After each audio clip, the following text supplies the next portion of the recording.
परम पूज्य गुरुदेव वंदे माँ का आशीर्वाद, उनकी दैवीय ऊर्जा, उनका अनन्य प्रेम अपने तीनों शरीरों पर अनुभव करते हुए, भावना विचारणा को उनके श्री चरणों में समर्पित करते हुए, इदम श्री सद्गुरुवे नमः के भाव के साथ स्वाध्याय का क्रम।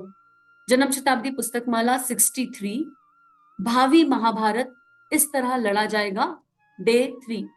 आइए परम पूज्य गुरुदेव वंदे माँ से प्रार्थना करें, देव मंडल से, ऋषि मंडल से, ब्रह्म ऋषियों से, देव ऋषियों से, गुरु मंडल से प्रार्थना करें कि ये जो महाभारत हर क्षण भीतर चलता रहता है, जिसमें तामसिक वृत्तियां और सात्विक गुण है और बार बार ये तामसिक वृत्तियां जीत जाती हैं, इस महाभारत पर हम विजय प्राप्त कर सके और हमारे भीतर की सात्विक वृत्तियां, सात्विक गुण शिखर तक पहुंच सके, उस शिखर तक जिस शिखर तक गुरुदेव माँ चाहते हैं, उस शिखर तक जिस शिखर तक ईश्वर चाहते हैं। और फिर ये देह जो पंच तत्वों से बना है, जिसे एक नाम मिला है, ये अपने ईश्वर के काम आ सके और उनके कार्यों के लिए अर्पित समर्पित हो सके। परम पूज्य हमें समझा रहे थे कि महाभारत लड़ने के लिए भीतर भय नहीं होना चाहिए। जो भय मुक्त है वही इस महाभारत में विजय प्राप्त कर सकता है। महाभारत दो तरह के हैं, एक तो भीतर है जो कंटिन्यू चलेगा और उसको साधना कहते हैं। भीतर की महाभारत में क्या है? अपने ही भीतर के तमोगुण से फाइट और फिर उनको जिताना, उन तमोगुणों को हराना और सतोगुण को जिताना। एक महाभारत कंटिन्यू है, इसको गुरुदेव ने साधना कहा। अपनी भावनाओं और विचारों को साध लो, हर पल चौकीदारी करो और देखो कौन सा ऐसा विचार आ रहा है जो मुझे, मेरे परिवार को, मेरे समाज को, देश को, अखंड भारत को, तिरंगे को कंट्रीब्यूट नहीं कर रहा है। अगर कोई ऐसा विचार आ रहा है तो उसके आगे एक दिव्य बड़ा विचार लेकर आओ, अफर्मेशन के जैसे, और उस छोटे विचार को ईश्वर के श्री चरणों में अर्पित समर्पित करो। और ये समय युग धर्म निभाने का है।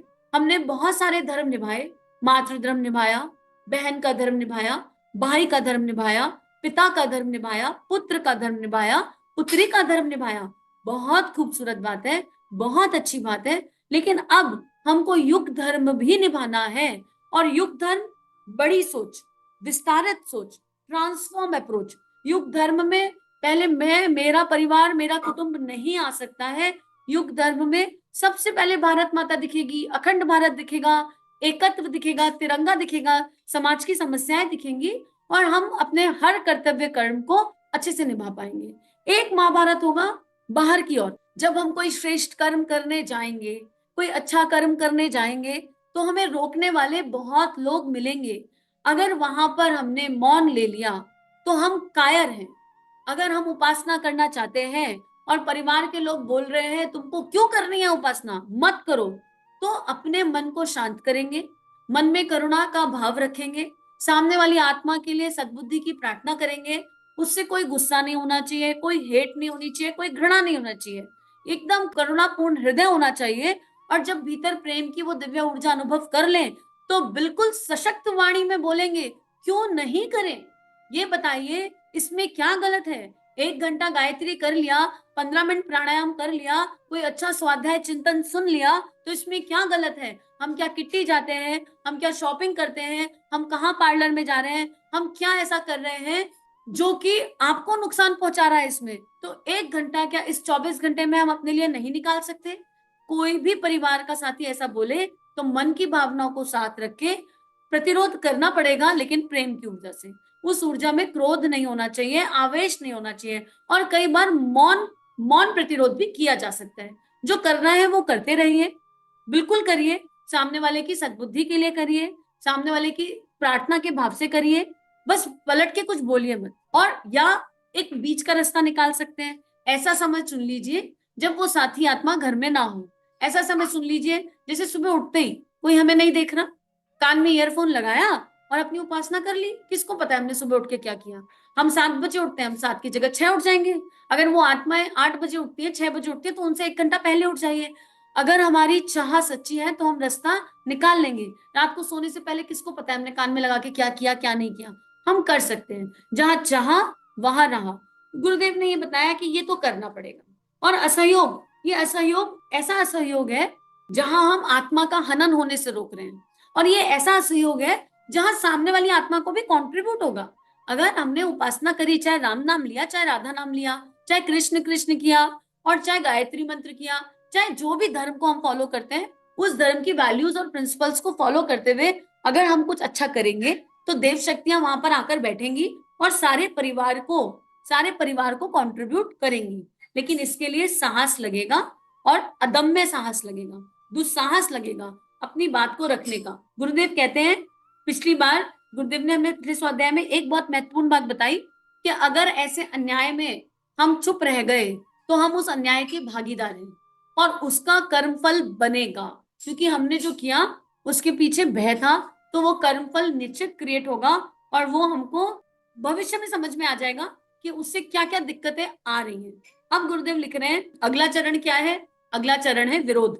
अब इससे भी आगे बढ़ना होगा। ये कर लिया, बात बन नहीं रही, और ये दोनों जगह होगा। देखो, भीतर भी अपनी वृत्तियों के आगे ना बहुत तटस्थ खड़ा होना पड़ेगा। तो दो महाभारत चल रही है, एक भीतर चल रही है, एक बाहर चल रही है। हमारे अंदर अहंकार है, हमारे अंदर गलत खाने का संस्कार है, हमें बहुत शॉपिंग का शौक है, हम पैसा वेस्ट करते हैं, हम समय वेस्ट कर रहे हैं, हमारी इंद्रिय संयम नहीं है। ये सब साधना साथ साथ चलेगी। जो साधना नहीं कर रहा है वो ये प्रतिकार कर ही नहीं सकता। जिसने भीतर की महाभारत नहीं लड़ी वो बाहर की लड़ ही नहीं सकता। तो ये दो मोर्चे हैं, दोनों मोर्चों पर सिपाही के जैसे खड़ा रहना पड़ेगा। इसके आगे भी बढ़ना होगा, और केवल असहयोग नहीं बल्कि विरोध भी करना पड़ेगा, और उनकी आज्ञाओं का उल्लंघन भी करना शुरू करना पड़ेगा। जैसा कि पिताजी ने कहा, हमको तो 20,000 दहेज लेना है, हमारा कहना मानो। श्रवण कुमार ने भी तो कहना माना था, रामचंद्र ने भी तो कहना माना था। तुम हमारे बेटे हो तो हम तुम्हारे बाप हैं, हम तुम्हारा ब्याह करते हैं, बाप का हुक्म मानो। बाप का हुक्म ना मानने की बेटे में हिम्मत तो होनी ही चाहिए कि बाप के पैर छुए, उन्हें प्रणाम करे और कहे आप हमारे पिताजी हैं और आपकी शान और इज्जत के हिसाब से आपका सम्मान करना हमारा फर्ज है। हम आपको प्यार करेंगे, आपकी सेवा करेंगे, लेकिन आपके गलत काम को स्वीकार नहीं करेंगे। गलत काम को अस्वीकार करना, गलत बात की मर्यादा का उल्लंघन करना कोई बुरी बात नहीं। आप बड़े हैं, आप बाप हैं, लेकिन बाप से भी बड़ा धर्म है, और वो युग धर्म है। वो ईमान बड़ा है, विवेक बड़ा है, न्याय बड़ा है। आप न्याय से बड़े नहीं हो सकते। देखिए कितना खूबसूरत एग्जाम्पल गुरुदेव ने दिया। और यहाँ बात बाप बेटे की नहीं है। अगर आपकी संतान नहीं मान रही है, मान लीजिए आपने सारे श्रेष्ठ गुण डालने का प्रयास किया, वैल्यूज और प्रिंसिपल डालने का प्रयास किया, बड़े होकर संतान कह दे मुझे तो शानो शौकत का विवाह चाहिए, आप कह दीजिए आएंगे, जिस दिन विवाह होगा 1 घंटे के लिए आशीष दे के चले जाएंगे, बाकी तुम जानो। हम केवल आशीष देंगे क्योंकि हम माता पिता हैं, तो हमारा कर्तव्य कर्म है, लेकिन हमसे बाकी कोई आशा अपेक्षा मत करना, क्योंकि हम युग धर्म के विपरीत मातृ धर्म, माता पिता का धर्म एकदम कतई नहीं निभाएंगे। और ये बात अपनी संतान को बचपन से बताकर रखिए। नहीं, अगर हम गुरु जी को फॉलो करते हैं और विवाह शांति कुंज में होना चाहिए तो वो शांति कुंज में ही होगा। और इसे जिद मत मानिए कि किसी तरह की जिद नहीं है। विवाह गुरुद्वारों में नहीं होता क्या? सिखों में आज भी होता है, वहां तो परंपरा ही है, दिन में गुरुद्वारे में विवाह।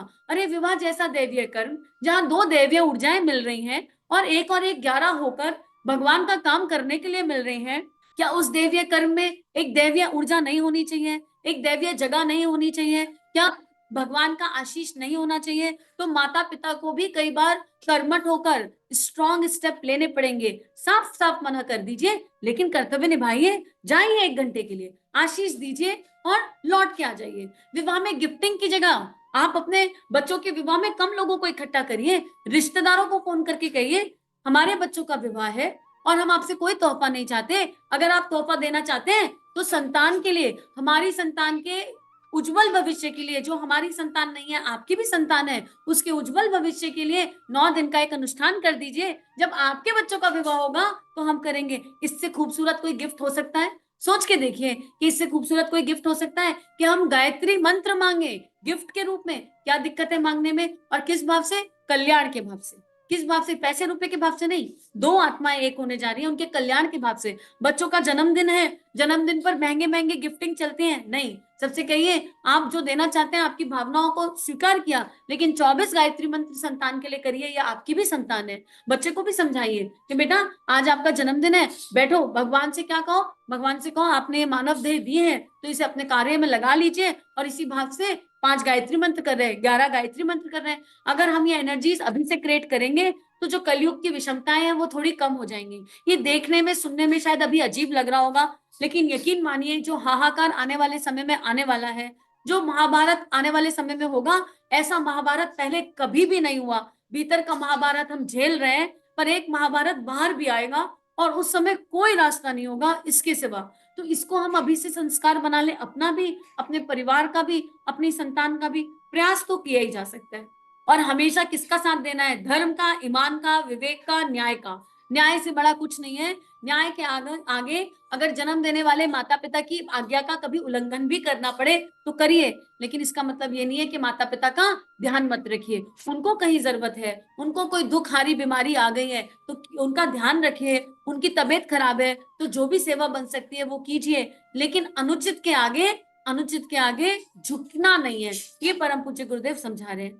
गुरुदेव कह रहे हैं न्याय निष्ठों के कितने उदाहरण हैं। आपको बहुत उदाहरण दे सकता हूँ। आप देखिए प्रहलाद का उदाहरण।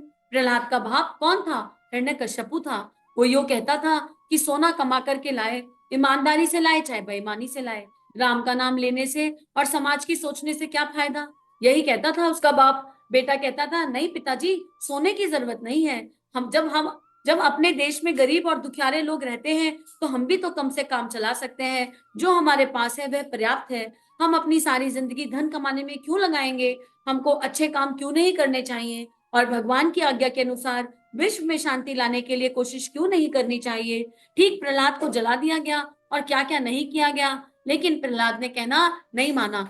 परम पूज्य ने भक्त प्रहलाद का उदाहरण देकर परीक्षाओं का बताया है, किस स्तर की परीक्षाएं आएंगी। भक्त प्रहलाद को पहाड़ की चोटी से गिरा दिया, उन्हें जला दिया, उनको खौलते हुए तेल में डाल दिया। ना जाने उनके साथ क्या क्या किया गया। ये क्या है? ये इमेजिनेशन है कि जब इस रास्ते पर चलेंगे तो इसी तरीके की परीक्षाएं आएंगी, लेकिन तटस्थ रहे, स्थिर रहे और मुस्कुराते रहे। मान लीजिए कि जिसके कहने पर हम चल रहे हैं वो हमारे साथ है, और जब वो हमारे साथ है तो भय की क्या बात है? जो होगा सो देखा जाएगा। और अगर इस यात्रा पर चलते चलते देह कुर्बान भी हो गए, मृत्यु भी आ गई, तो किसको, तो फिर कैसा गम? जन्मे काहे के लिए थे? इसीलिए तो जन्मे थे। तो अगर इस रास्ते पर चलते हुए मृत्यु भी आ गई तो कोई डर नहीं। हमें डर मृत्यु से ज्यादा मान अपमान का होता है। अपनी कॉपी जांचेंगे तो पता चल जाएगा कि मृत्यु का इतना बड़ा भय नहीं है जितना इस बात का भय है, समाज क्या कहेगा, लोग क्या कहेंगे, हमारा अपमान ना हो जाए, हमारा मान नहीं रहेगा। तो परम पूज्य समझा रहे हैं कोई आदमी हमारा बाप है या हमारा बुजुर्ग है या हमारी बिरादरी का कोई पंच है और कोई गलत बात कहने के लिए कहता है, करने के लिए कहता है, उसको हम नहीं मानेंगे। हम आपकी बात हम आपकी ये बात दूसरे उदाहरणों से भी समझा सकते हैं। संबंधियों के, कुटुंबियों के, अक्सर संबंधी और कुटुंबी हमें अनावश्यक रूप से धन कमाने और गलत काम के लिए भी सहमति और प्रोत्साहन देते हैं। उनकी बातों की हमें अवज्ञा करनी चाहिए, लेकिन ये सब कब होगा? जब हमारा आचरण शुद्ध और पवित्र होगा, जब हमारे मन में क्षमा का भाव होगा, जब हमारे मन में कृतज्ञता का भाव होगा, जब हमारे मन में एक अनन्य शांति होगी, जब हम सुख दुख से परे चले जाएंगे, और जब हम निष्ठा, श्रद्धा, विश्वास और भक्ति का चोगा अंतःकरण में पहन लेंगे। हमारा कारण शरीर इन सब चीजों में डूबा रहेगा। जब हमारी इंद्रियां अपने विषयों से मुक्त होने लगेंगी तो ये करने का साहस आएगा। इस साहस को कहीं से खरीदा नहीं जा सकता। ये दुस्साहस कहीं से खरीदा नहीं जा सकता। ये आत्मा का बल है, भीतर से प्रकट होता है। लेकिन कब प्रकट होता है? जब सब तरह का संयम होता है, जब गुरु वाक्य ब्रह्म वाक्य होने का अभ्यास और प्रयास चिंतन किया जाता है, तब ऐसा संभव होता है। तो गुरुदेव कहते हैं, जैसा कि मैं आपको कई उदाहरण देकर पेश कर सकता हूँ, विभीषण का उदाहरण इसी तरह का है। रावण उसका बड़ा भाई था। बड़े भाई की बात मानी जानी चाहिए मोटे रिवाज के हिसाब से, लेकिन बड़े भाई की बात तभी मानी जानी चाहिए जब उसकी बात सही हो, मुनासिब हो। अगर बड़ा भाई गलत काम करता है तो उसका समर्थन करने की कोई जिम्मेदारी छोटे भाई की एकदम नहीं है। रावण खराब काम करता था, कुंभकर्ण खराब काम करता था। विभीषण से कहा, आप हमारे खानदान के हैं, आप हमारे कुटुंब के हैं, हम लोग जैसा करते हैं आप भी वैसा कीजिए। उन्होंने कहा, मैं खानदान का जरूर हूँ, और खानदान संबंधी खान पान और दूसरी बातों की बात आएगी तो मैं आपकी सहायता भी करूंगा, लेकिन गलत काम मानने में और आपकी गलत नीतियों में आपका सहयोग करने के लिए मैं एकदम बाध्य नहीं हूँ। विभूषण ने अपने भाइयों का कहना नहीं माना और भाइयों को छोड़कर चलाया। लेकिन विभीषण को क्या मिला? ईश्वर का प्रेम मिला। संसार आज कह देता है घर का भेदी लंका ढाए, लेकिन लंका को रख के मिलेगा भी क्या? ऐसा घर का भेदी बनने में क्या बुराई है? तो विभीषण को भले ही लोग बुरा कह देते हो, बुराई मिल जाती हो उन्हें, लेकिन उन्हें जो मिला वो श्री राम का प्रेम मिला, माँ सीता का प्रेम मिला, श्री राम की शरणागति मिली। इससे ज्यादा इंसान को क्या चाहिए मानव देह में। तो उन्होंने मान सम्मान की परवाह नहीं करी, उन्होंने इस बात की परवाह नहीं करी कि लोग क्या कहेंगे। उन्हें पता था कि युगों युगों तक लोग कहेंगे घर का भेदी लंका ढाए, लेकिन लंका रावण की थी, ये ध्यान रखने की आवश्यकता है। जिस घर में ऐसा हो रहा है वहां रावण भीतर बैठा है, तो क्या फायदा उस रावण का कहना मानने का, क्या फायदा उस घर को पालन पोषण मिले, उस फायदा उस बात का कोई लाभ नहीं होगा। गुरुदेव कहते हैं ये संघर्ष घर वालों से भी किया जा सकता है। माँ की आज्ञा का उल्लंघन करना केकई और भरत का उदाहरण है। केकई कहती थी मैं तेरी माँ हूं, तू मेरा बेटा, माँ जो कहे सो बेटे को मानना चाहिए और तुझे मेरा कहना मानना ही होगा। मैंने राज्य तेरे लिए रखा है, सो तुझे राजगद्दी पर बैठना ही चाहिए और रामचंद्र जी को वनवास जाने देना चाहिए और तुझे मौज मस्ती करनी चाहिए। ये मोहग्रस्त माँ है। यहाँ पर जिस केकई की बात की गई है वो मोह की, वो केकई मतलब मोह है। यहाँ पर हम भी मोह में अपने बच्चों को गलत बात सिखाते हैं। छोटी छोटी बातें देख लीजिए, बच्चे को टिफिन दिया, घर आके पूछा बेटा खाया, नहीं मम्मी, दो पराठे दिए थे, एक मैंने खाया, एक बाकी बच्चे खा गए, बस गई गाड़ी, हाय राम। तो बेटे तुझे टिफिन में मखाने दिए थे, बादाम दिए थे, तूने कितना खाया, मम्मी मुझे तो मिला ही नहीं, एक दो बादाम खाए, बाकी तो दोस्त खा गए। अरे गई। यहाँ पर बात मोह की नहीं है, लालच भी है। हाय राम, बच्चे के लिए बादाम दिए थे, खा कोई और क्या। संकीर्णता देखिए, संकीर्णता। बच्चे से क्या कह रहे हैं अगली बार, टिफिन छुपा के खाना, तेरे लिए दिया है, कोई ना खा जाए बादाम, पता है कितने महंगे आते हैं, पता है कितना खर्चा हो जाता है इसमें। क्या सिखा रहे हैं हम अपनी संतान, क्या कर रहे हैं हम, हमको समझ ही नहीं आ रहा कि हम किस तरफ बढ़ रहे हैं। अरे दो की जगह चार पराठे दो बच्चे को, कोई बात नहीं बेटा, खा लिए तो खा लिए, कल से चार पराठे दूंगी, बच्चों को भी खिला। गायत्री मंत्र चार्ज कीजिए, गायत्री मंत्र चार्ज करके टिफिन बनाकर दीजिए। अरे आपकी अगर हैसियत नहीं है बादाम की, बच्चे को मत दीजिए स्कूल में, अपनी व्यवस्था देखिए, घर में 5 बादाम खिला दीजिए, स्कूल में वो दीजिए जो आप सबसे मिल बांट कर खिला सके, जो आपका बजट भी ना बिगाड़ता हो। लेकिन बच्चे से ये मत कहिए कि तूने ये क्या किया, तूने टिफिन क्यों बांट दिया, तुझे टिफिन नहीं बांटना चाहिए था। अगर हम ये सिखाएंगे तो वही बच्चा बड़ा होकर अपने बच्चों को खिलाएगा, माता पिता को नहीं पूछेगा। माता पिता को फल देखने को नहीं मिलेंगे, ड्राई फ्रूट देखने को नहीं मिलेंगे, कह देगा कम पढ़ रहा है, मेरे बच्चों को ही पूरा नहीं पढ़ना, तो मैं तुम्हें बुढ़े बुढ़िया को कहां से खिलाऊं, तुम तो मरने ही वाले हो, तुम्हें कहां से खिलाऊं। जैसा रोपेंगे बीज वैसा ही वृक्ष आएगा। इतनी छोटी मानसिकता है, अगर हम बारीकी से चेक करेंगे अपना अंतःकरण, यकीन कीजिए अश्रु गिर जाएगा। और ये घर घर की कहानी है, ये हर घर की कहानी है कि अपने बच्चे का पराठा तो 1 चम्मच घी, और अगर घर में काम करने वाली दीदी का पराठा तो घी की जगह रिफाइंड से बना दें। अरे इस हालात पे हम जी रहे हैं, और गुरुदेव की हमसे आशा अपेक्षा क्या है। विचार कर कर देखिए, सोच कर देखिए, बहुत संकीर्णता है अंदर।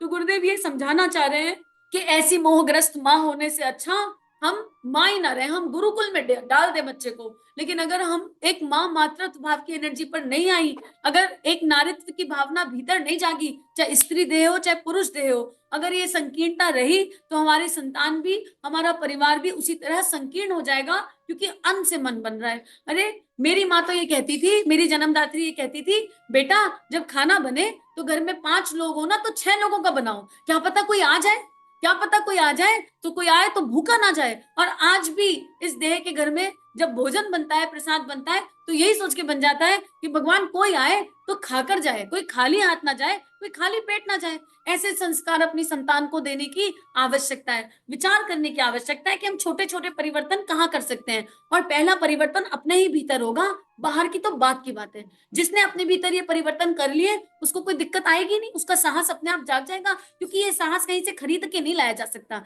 ये तो आत्मा का प्रकाश है, आत्मबल है, ये तो भीतर का है, सब कुछ भीतर से आ रहा है। तो परम पूज्य कह रहे हैं कि हम आपको रोटी खिलाएंगे, तू मौज मस्ती कर। भरत जी ने कहा आप हमारी माँ हैं, हम आपको रोटी खिलाएंगे, आपके पैर भी धोएंगे, आपको प्रणाम भी करेंगे, लेकिन आपकी गलत बात को हम कतई नहीं मानेंगे। हम आपकी किसी भी कीमत पर ये अनुचित मांग नहीं मानेंगे। आप माँ हैं, माँ भगवान से बड़ी है, लेकिन आत्मा, आत्मा उससे भी बड़ी है, न्याय उससे भी बड़ा है। इस तरह के संघर्ष में हमारे पारिवारिक संघर्ष विकसित किए जा सकते हैं। अब हमको ये देखना है कि हम क्या ऐसा कर रहे हैं जो ना करने योग्य है। घर में तो हर चीज के लिए रोका जाएगा, घर में तो ये कह दिया जाएगा कि नैनो यज्ञ से धुआं उठता है, उससे सांस घुटती है, तो अरे ऐसी जगह ढूंढ लो अपने घर में, बालकनी ढूंढ लो, बालकनी में जाके कर लो, है ना। ये वो देश है, हम लोग उस तरह के करप्शन वाले लोग हो गए हैं। सॉरी टू से दैट किसी को इंडिविजुअली पिन पॉइंट भी नहीं किया जा रहा, लेकिन हमको पॉल्यूशन का धुआं स्वीकार है, हमको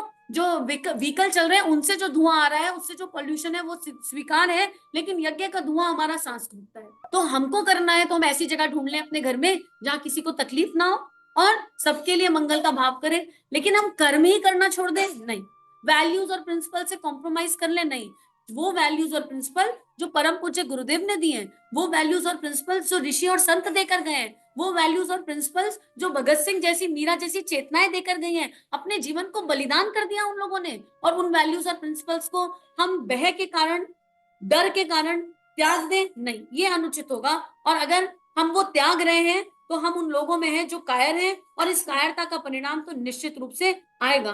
तो आज का स्वाध्याय यहीं पर गुरु चरणों में अर्पित समर्पित करते हैं और परम पूज्य गुरुदेव से प्रार्थना करते हैं, सभी ऋषि गणों से, देव गणों से प्रार्थना करते हैं, सभी संतों से, भक्तों से प्रार्थना करते हैं, ब्रह्मांड का समस्त साहस जो हमें दैवीय मार्ग पर चला सके, उसे हमारे भीतर हमारे ईश्वर स्थापित करें। इदम श्री सद्गुरुवे नमः, इदम श्री सद्गुरुवे नमः, इदम श्री सद्गुरुवे नमः।